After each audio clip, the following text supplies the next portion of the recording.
आज इस पंचशील नगर के परिवार के बीच में पूरा कांग्रेस परिवार आया है और अपने परिवार के बीच में आया है। पंचशील परिवार भी हमारा और कांग्रेस परिवार भी आपका। सही है कि गलत? कोई भी देश, कोई भी व्यवस्था बिना कानून और बिना संविधान के नहीं चल सकती। भगवान राम, भगवान कृष्ण जब त्रेता और द्वापर युग में थे, जब भी नियम कायदे कानून परिवार के राज चलाने के युद्ध लड़ने के थे। प्रकृति का भी एक न्याय होता है। अपन कहते हैं ना कि प्रकृति अपने आप संतुलन बनाती है, कहते हैं नहीं कहते? जब प्रलय आ जाता है, तेज वर्षा हो जाती है, गर्मी बहुत हो जाती है, महामारी आ जाती है, तो घर परिवार के लोग क्या समझाते हैं? प्रकृति का भी एक न्याय होता है, मतलब प्रकृति का भी एक कानून होता है। हमारे भारतवर्ष का भी एक संविधान है। जब देश आजाद हो रहा था तो हमारे पुरखों ने जान लगा दी, अपने आप को समर्पित कर दिया। करोड़ों करोड़ों लोगों ने अपने आप को फांसी के फंदे को चूम लिया। पता नहीं था देश कब आजाद हो, पर देश की जब आजादी की लड़ाई लड़ी गई तो लगातार लोग अपने आप को समर्पित करते गए। एक दिन देश आजाद हुआ।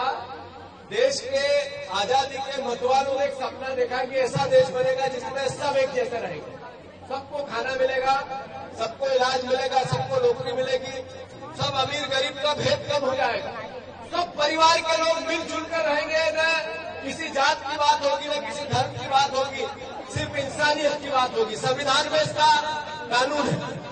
बाबा साहब अम्बेडकर ने ऐसा सपना देखा जिसमें समानता की बात थी, राजनीतिक समानता की, आर्थिक समानता की, सामाजिक समानता की, जिसमें समाज में भेद नहीं होगा, जो छुआछूत थी वो समानता होगी, सब मिलजुल के रहेंगे, रोजगार का सबको अधिकार रहेगा, कोई बड़ा घर नहीं रहेगा, कोई छोटा घर नहीं रहेगा। तो देश कैसा बना 78 साल बाद? सवाल ये है। अभी नरेंद्र मोदी जी भाषण देते हैं, देश के प्रधानमंत्री। देश का प्रधानमंत्री सर का ताज होता है। देश की सरकार है, हमारी सरकार है, लोगों की चुनी हुई सरकार है। वो जो लोकतंत्र में जीता हो सिकंदर, ऐसे ही प्रदेश में मुख्यमंत्री हमारे हैं। सरकार बीजेपी की है पर सरकार जनता की। जो जीता वो सिकंदर, मुख्यमंत्री भी हमारे हैं। पर प्रदेश और देश बन कैसा रहा है? नरेंद्र मोदी एक तरफ बात करते हैं बाबा साहब अम्बेडकर के जयकार है, और उनके गृह मंत्री देश की संसद में कहते हैं कि अम्बेडकर अम्बेडकर अम्बेडकर। इतनी बार अगर भगवान का नाम लेते तो स्वर्ग चले जाते, मतलब अम्बेडकर भगवान नहीं है, वो ये कहते। सही है कि गलत? तो हमारे लिए अम्बेडकर भगवान है या नहीं है? जोर से बोल के बताओ, अम्बेडकर साहब, बाबा साहब अम्बेडकर भगवान है या नहीं है?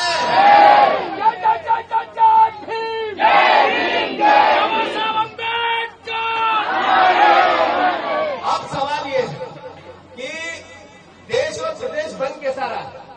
अभी वहां से अमित शाह जी ने संदेश दिया कि अम्बेडकर अम्बेडकर इतनी बार भगवान का नाम लेते तो ईश्वर को प्राप्त होते, स्वर्ग को प्राप्त होते। वैसा ही अनुसरण उनके नीचे कार्यकर्ताओं ने चालू कर दिया।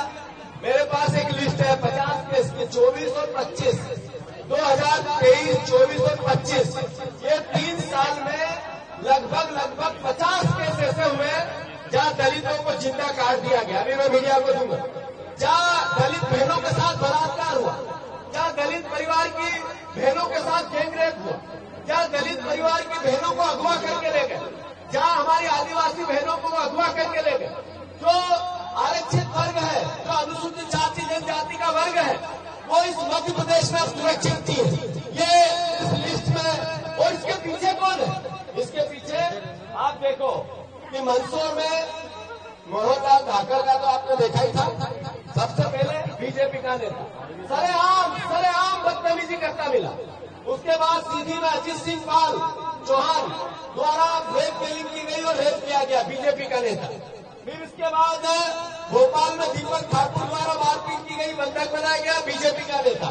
फिर सागर में अंकित सिंह द्वारा दलित महिला से यौन शोषण किया गया, बीजेपी का नेता। फिर बीजेपी के नेता कमल रघुवंशी के वीडियो वायरल हुए, जो महिलाओं को लगातार अश्लील हरकत करते दिखा। फिर टीकमगढ़ संजू यादव नाबालिग दलित बेटी से रेप किया, बीजेपी का नेता। फिर भोपाल में नाबालिगों से दुष्कर्म हुआ, उसके पीछे बीजेपी के नेता आया था सामने। फिर जबलपुर में बलात्कार बंधक करा के किया, उसमें बीजेपी के नेता ने लड़की को झांसा देकर वहां बीजेपी का है। फिर ये लिस्ट मीडिया को भी दूंगा मैं। फिर छतरपुर में पंकज प्रजापति की हत्या कर दी, दलित था, ये बीजेपी का नेता ने। उज्जैन में मनोज झा द्वारा रेप किया गया, धमकी दी गई, ये बीजेपी का नेता। फिर आर्मी की महिला अफसरों के साथ मऊ में, वहां बीजेपी के नेता। फिर जब उपचुनाव हुआ शिवपुर में तो दलितों को सामूहिक मारा गया, वो सब निकले बीजेपी के नेता। फिर सीहोर में दलित बस्ती पर हमला किया, वहां सब बीजेपी के नेता। फिर मऊगंज में दलित परिवार की हत्या कर दी, सब पीछे बीजेपी के नेता।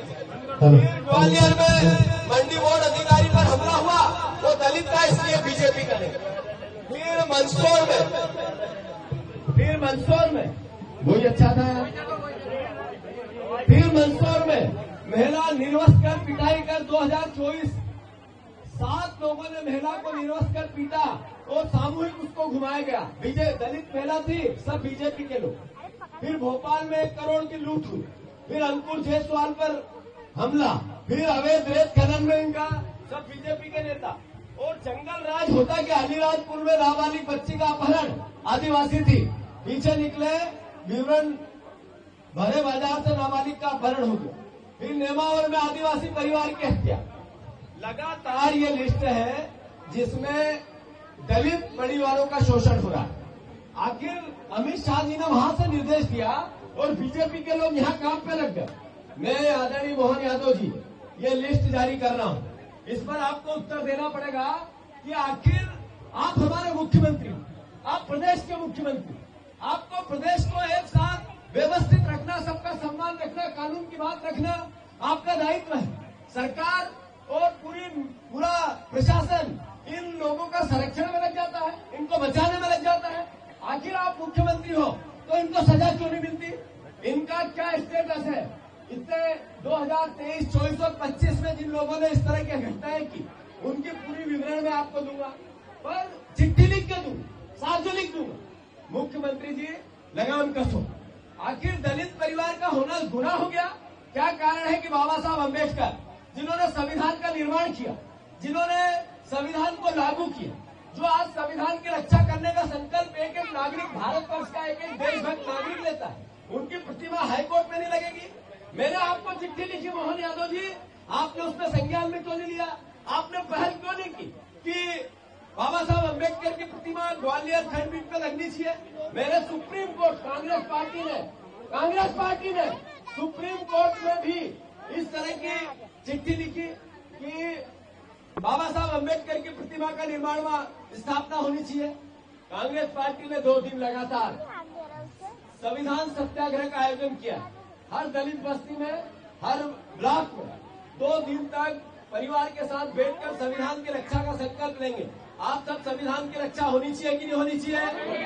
हाथ ऊंचा करके बताओ, होनी चाहिए कि नहीं होनी चाहिए? और बाबा साहब अम्बेडकर की प्रतिमा ग्वालियर खंडपीठ के वहां लगनी चाहिए कि नहीं लगनी चाहिए? राहुल गांधी जी, जिन्होंने न्याय की बात की, जिन्होंने जातिगत जनगणना की बात की, जिसमें गरीबों को खजाने का हक मिले, इसकी व्यवस्था बनाने की बात की, जिन्होंने एक लाल किताब हाथ में ली, संविधान की और पूरे देश में घूमे और संकल्प दिलाया कि इसके हिसाब से देश चलेगा। बाबा साहब अम्बेडकर की वो पुस्तक जो एक ग्रंथ है, देश का ग्रंथ है, उसकी रक्षा करने का संकल्प हम सब आज के नागरिकों को, आज के कांग्रेसियों को, आज के परिवारजनों को, सबको एक साथ लेना चाहिए। इसी भाव के लिए हम सब आपके बीच में आए हैं। मैं फिर से दोहरा रहा हूं, मोहन यादव जी पहल करो। आप इस कांग्रेस बीजेपी में बाबा साहब अम्बेडकर को मत बांटो। हमें पता है कि आप बाबा साहब अम्बेडकर के विरोधी हो, हमें पता है कि आप दलित परिवार, आरक्षित परिवार के विरोधी हो, हमें पता है कि आप अनुसूचित जाति के लोगों से नफरत करते हो, पर हम आपसे आग्रह करते हैं, आप प्रदेश के मुख्यमंत्री, प्रदेश का मुख्यमंत्री किसी व्यक्ति, किसी पार्टी, किसी जाति का नहीं होता। प्रदेश का मुख्यमंत्री एक एक नागरिक की रक्षा और सुरक्षा और विकास का होता है। तो मैं आपसे आग्रह करता हूं, बाबा साहब अम्बेडकर से आप नफरत मत करो, उनकी प्रतिमा वहां लगे, इसकी सरकार पहल करे, ऐसे हम आग्रह करते हैं, प्रार्थना करते हैं आप सबसे। मैं फिर से हम सब एक साथ खड़े होकर बाबा साहब अम्बेडकर की प्रतिमा का स्थापना ग्वालियर खंडपीठ में होना चाहिए, इसका संकल्प लेंगे। खड़े हो जाओ सब। और आदरणीय सक्सेना जी से महात्मा गांधी के और डॉक्टर हमारे पंडित जवाहरलाल नेहरू ने जो भारत दिया, उस संविधान की शपथ लेकर आज निरंतर कर रही है। उसको गली गली मोहल्ले मोहल्ले विरोध करेंगे। लगाने के लिए कांग्रेस पार्टी संघर्ष कर रही है, उसका साथ देंगे और प्रतिमा लगाने के लिए जी जान संघर्ष करेंगे। करीब 15-20 दिन पहले उनको एक पत्र लिखा था। उससे 8 दिन पहले मैंने पत्र लिखा था चीफ जस्टिस ऑफ इंडिया को, आग्रह किया था कि लगातार बाबा साहब अम्बेडकर की मूर्ति की स्थापना को लेकर विवाद हो रहा है, इसमें संज्ञान लें। कोर्ट और न्यायाधीश को तो उनकी अपनी एक ताकत होती है, उसका हम सम्मान करते हैं, पर मोहन यादव जी हमारे मुख्यमंत्री हैं, उन्होंने पत्र पर कोई संज्ञान नहीं लिया, कोई गंभीरता नहीं बताई। अभी वो बयान देते हैं बाबा साहब अम्बेडकर के हम ज्यादा बड़े अनुयायी है, कांग्रेस अनुयायी नहीं है, इस तरह की बातें और बयान मैंने उनके सुने। मेरा उनसे आग्रह है कि आप अनुयायी है तो आपने पहल क्यों नहीं की अभी तक कि अम्बेडकर साहब की मूर्ति ग्वालियर खंडपीठ में लगनी चाहिए। आप अगर संविधान के रक्षक हैं तो लगातार 50 लोगों की मैं आज लिस्ट जारी कर रहा हूं, दलितों पर अत्याचार 23-24 में हुए, उसमें बीजेपी के लोग ही पीछे क्यों आए, आपकी पार्टी के लोग क्यों आए, ये भी सवाल है ना। कानून क्या कर रहा है, बहनों के साथ बलात्कार हो रहे हैं, सामूहिक बलात्कार हो रहे हैं, दलितों पर अत्याचार हो रहे हैं, उनकी हत्याएं हो रही है और सरकार मौन है, सरकार का प्रशासन पंगु है। तो आखिर आप संविधान की न रक्षा कर सकते हैं, न संविधान की पालना कर सकते हैं, न बाबा साहब अम्बेडकर की मूर्ति की स्थापना कर सकते हैं, और फिर कहते हैं हम संविधान के बाबा साहब के अम्बेडकर के अनुयायी है। तो ये तो दोनों बातें तालमेल बातें नहीं है। मैं आग्रह करता हूं, निवेदन करता हूं, चुनौती देता हूं, बाबा साहब अम्बेडकर की मूर्ति लगाने से रोकने का आपका पीछे के रास्ते से प्रयास चालू करो और संघर्ष बढ़ा दो। हम अपने अंतिम खून के बूंद तक बाबा साहब अम्बेडकर के सम्मान में, मूर्ति के निर्माण में, मूर्ति की स्थापना में अपने आप को न्यौछावर करेंगे। हम संविधान की रक्षा में अपने आप को बलिदान करेंगे। हमारे को अपने आप को न्यौछावर करना पड़े तो संविधान की पुस्तक के साथ, बाबा साहब अम्बेडकर के सम्मान के साथ खुशी खुशी फांसी का फंदा झेल लेंगे। मोहन यादव जी, आप हमारे मुख्यमंत्री हो, संज्ञान में लो और जल्दी से पहल करो कि मूर्ति का निर्माण हो। हम कल सत्याग्रह करेंगे ग्वालियर में। के संघर्ष में संविधान सत्याग्रह की शुरुआत कल पूरे प्रदेश में हुई थी। जो संविधान प्रेमी परिवार के लोग हैं, जो देशभक्त नागरिक हैं, जो बाबा साहब अम्बेडकर से प्यार करते हैं, उनको हम एकत्रित करके संकल्प ले रहे हैं संविधान की रक्षा का। जो राहुल गांधी जी ने जातिगत जनगणना की और संविधान की रक्षा का संकल्प लिया है, वो दोहरा रहे हैं। मैंने आज से 1 महीने के लगभग पहले मोहन यादव जी को एक पत्र लिखा था, एक पत्र chief justice of India supreme court उनको भी लिखा था कि ग्वालियर खंडपीठ में मूर्ति की स्थापना होनी चाहिए। मोहन यादव जी के कानों में जू नहीं रहेंगी, मुख्यमंत्री जी मौन रहे। जब वो संविधान की, बाबा साहब की गुणगान करते हैं और अम्बेडकर की मूर्ति का हमने पत्र लिखा, बाबा साहब अम्बेडकर की मूर्ति के निर्माण का पत्र लिखा, मौन रहे। ये मैसेज क्या था? ये मैसेज वही था जो अमित शाह जी ने कहा कि अम्बेडकर अम्बेडकर अम्बेडकर अम्बेडकर, इतनी बात तो भगवान का नाम लेते तो स्वर्ग चले जाते। ये मैसेज क्या था कि हम संविधान विरोधी है, बाबा साहब अम्बेडकर विरोधी है, हम आरक्षण विरोधी है।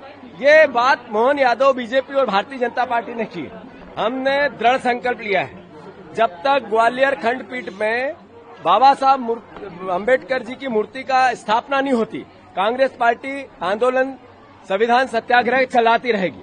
अगर मोहन यादव जी, मैं आपसे आग्रह करता हूं, आप हमारे मुख्यमंत्री हो, जल्दी से उसमें पहल करो, नकारात्मक सोच समाप्त करो, सकारात्मक सोच लाओ।